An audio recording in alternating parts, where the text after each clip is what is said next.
As someone with combo skin, it's always been a struggle to achieve super beautiful, glowy makeup without crossing into greasy territory. But I feel like I've finally perfected my drugstore glowy makeup routine by tweaking my application technique a little bit and finding the right products. This is the finished look, juicy, luminous skin, but the glow stays where I want it to. I don't just end up looking sweaty after a couple hours. So let's get straight into the look, but first, if you're new here, hi, my name is Miranda. Welcome to my channel where we talk all things budget beauty. If that sounds interesting to you, then become the newest member of the Slashed Squad by hitting subscribe and the bell icon. So I've already gone ahead and moisturized my face, and this first step may look a little out of place. I'm actually gonna start with a light dusting of setting powder underneath my foundation. So this technique may seem a little familiar because it went around as a viral makeup hack a couple years ago, but it is actually a technique that some makeup artists use on oilier skin types. If you think about the function of setting powder in a typical application where you're putting it over your makeup, it's absorbing the oil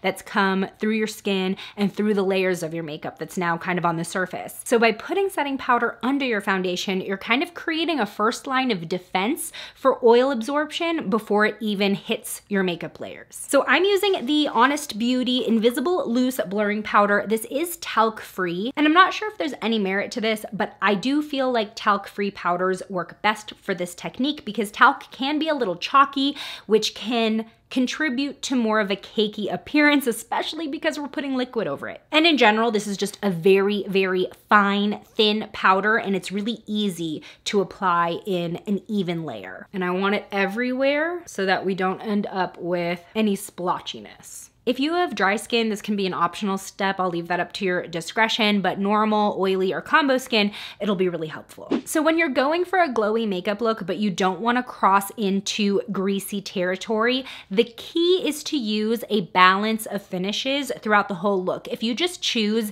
dewy product after dewy product and you're layering that all together, that's a really, really quick way to not only look shiny, but also you're probably gonna have a little bit of a harder time blending everything together and having it sit on your face and stay on your face the way you want. Everything is just gonna be slipping and sliding. So for my foundation, to just get a really nice base layer down, I will be going for a more natural finish, a more satin finish. This is the True Skin Hydrating Foundation from Catrice. This gives a really, really nice satin finish. I would not recommend matte foundations just because it'll be a little hard to blend some of these dewy products on top of a set matte foundation. So this has a really nice kind of in-between finish. And like I mentioned, it is hydrating, it's comfortable, and I feel like there is a subtle radiance to it, but it's absolutely not dewy by any means. I also find that powder trick to really enhance the coverage of any foundation that I put over it, and it just ends up looking really, really smooth. So that's also a trick if you just want to enhance the coverage of your foundation. It pretty much takes medium to full in one layer. While I let the foundation set just a bit, I'm gonna go in with some brow gel. This is the Honest Beauty Brow Gel. This brow gel has just the right amount of pigmentation to like fill in and fluff up your brows while still looking very natural. And the hold is also the ideal amount for me. Like, it keeps my brows in place, but they don't end up looking crunchy. So I am gonna move back to working on the face and finishing up the complexion before moving on to the details on my eyes and lips. I will be going in with a powder bronzer slash contour. This is the AOA Studio Perfect Bronzing Powder. This is in Cold Brew, which has become my perfect contour shade because it's actually a cooler brown. I might go out on a limb and say there are maybe less than 5 true contouring products at the drugstore because contour is always supposed to be on the cooler side. Now, obviously, AOA is not at the drugstore, but considering this is a $1 powder, we're gonna rope it in there. Tapping that on, I don't want it to be super dramatic or dark because that's not what this look is about. Okay, while I was blending out my contour, I noticed my under eyes could use a little bit of brightening. So I'm gonna use the e.l.f. Flawless Brightening Concealer. This is in the shade Light 26N. And I'm just gonna pat a little bit in this inner corner and outer corner.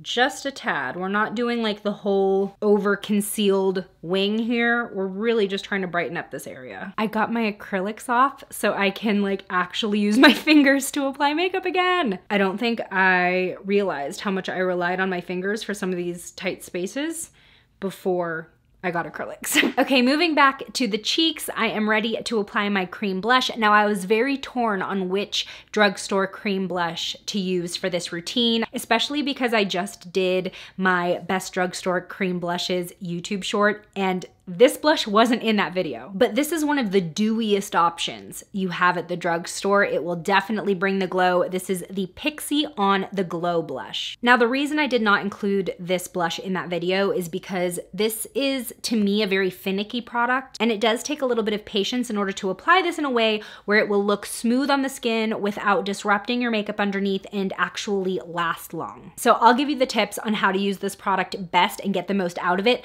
First being, resist the urge to swipe it on your skin. This will just tug all of your foundation off your face. So the best way to apply this, and pretty much any cream blush in my opinion, is with a stipple brush. This is the Real Techniques filtered cheek brush. I believe they have it at Target. Otherwise, you can get like generic ones on Amazon. So what I'm gonna do is load the product up onto the brush first, and stipple brushes are meant to be tapped onto the skin. So I'm just going in and tapping the product on, and this is gonna create a very soft application that's basically blending itself. So this is definitely the best way to apply creams in a way that's not going to tug at your foundation underneath. And it applies the product in a pretty thin and even layer, which I find makes for a longer lasting finish. With this product, it does not really dry down. It does stay feeling slightly dewy on the skin, but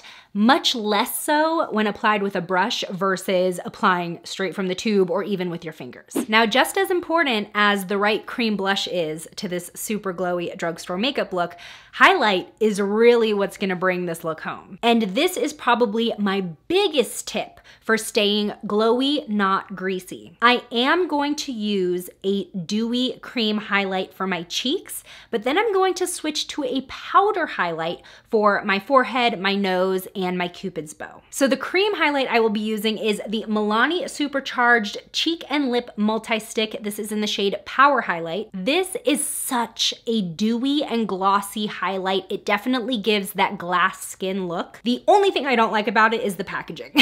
The top doesn't have a stopper, so I tend to like jam it on farther than it's supposed to go, and I have sufficiently cracked the top. But this is such a slick and dewy consistency. Now, again, I do not want to swipe this on. I do not want to drag the makeup around that we've already put on. I will go ahead though and load the formula onto my finger, and you can see it just looks wet. And I'm gonna pat right at the top, kind of blending the edges into one another. Now again, this is a product that's not gonna dry down. It is going to stay feeling slightly wet or tacky.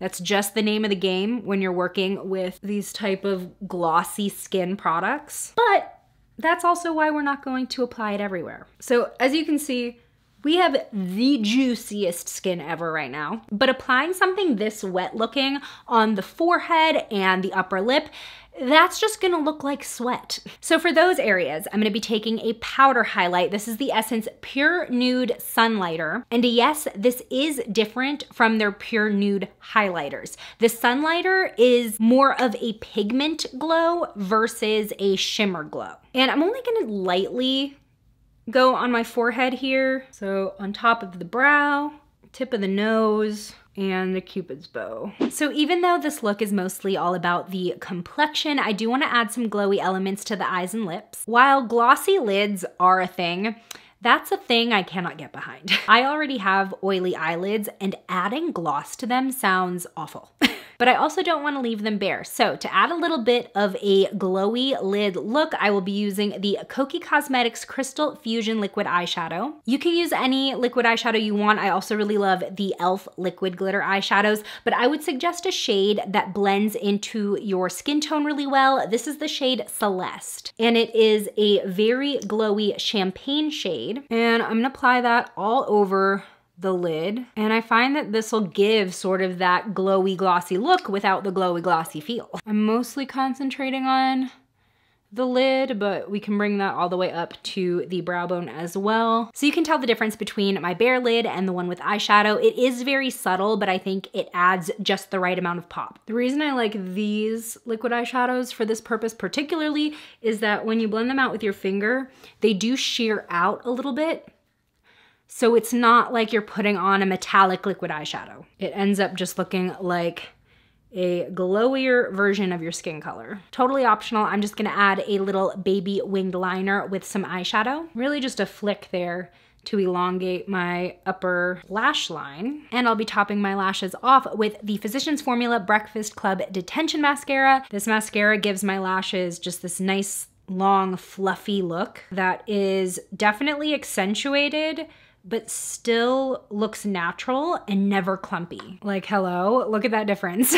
I did post a video about this entire Breakfast Club collection. I was pleasantly surprised. I really did not think I was gonna like the collection, and everything ended up looking really pretty. For my lips, I'm gonna layer a lip liner with a clear lip gloss. This is going to give us more long-lasting color even if the gloss has worn off. And of course, I'm using my favorite lip liners, the Kokie retractable waterproof lip liners. And I didn't mention before, but with the lip liners and the liquid eyeshadow I used earlier and anything on Kokie's website, you can get 25% off with the code /beauty. So this is the shade Nude, and I'm filling in the entire lip with the liner. Also, in case you haven't seen them anywhere, like in the wild, Kokie is available in Rite Aid drugstores as well as some Kroger supermarkets like Ralph's, Kroger, Smith's. They used to be in Walmart's. I'm not 100% sure if they still are. So I'm gonna use one of the shiniest drugstore lip glosses I have ever seen. This is the Milani Highly Rated Diamond Lip Gloss. This is a thick and cushy but not sticky gloss that is so dang shiny. I'm gonna tap, and it's thick enough to lay down a layer without getting any lip liner or color on here. So with that, this look is pretty much complete. We just gotta top off with some setting spray. I'm using the Milani Make It Last spray. Again, this is a natural finish setting spray, not dewy. Always do a test spray with this one. Sometimes I find if I haven't used this in a while and then I just spray it once, there's like a big glob. So this has been my go-to super glowy drugstore makeup look that has worked so well for my combo skin, but no matter what skin type you have, I hope you took home a few tips so you can serve glow and gloss, but not grease. If you have any glowy drugstore makeup favorites that I didn't mention today, I would love to know what they are in the comments below. Today's shout out goes to Anna. Thanks for being a member of the Slashed Squad, and joining me over in this video next where I try on the new Profusion Jurassic World makeup collection. I'll see you over there. Bye!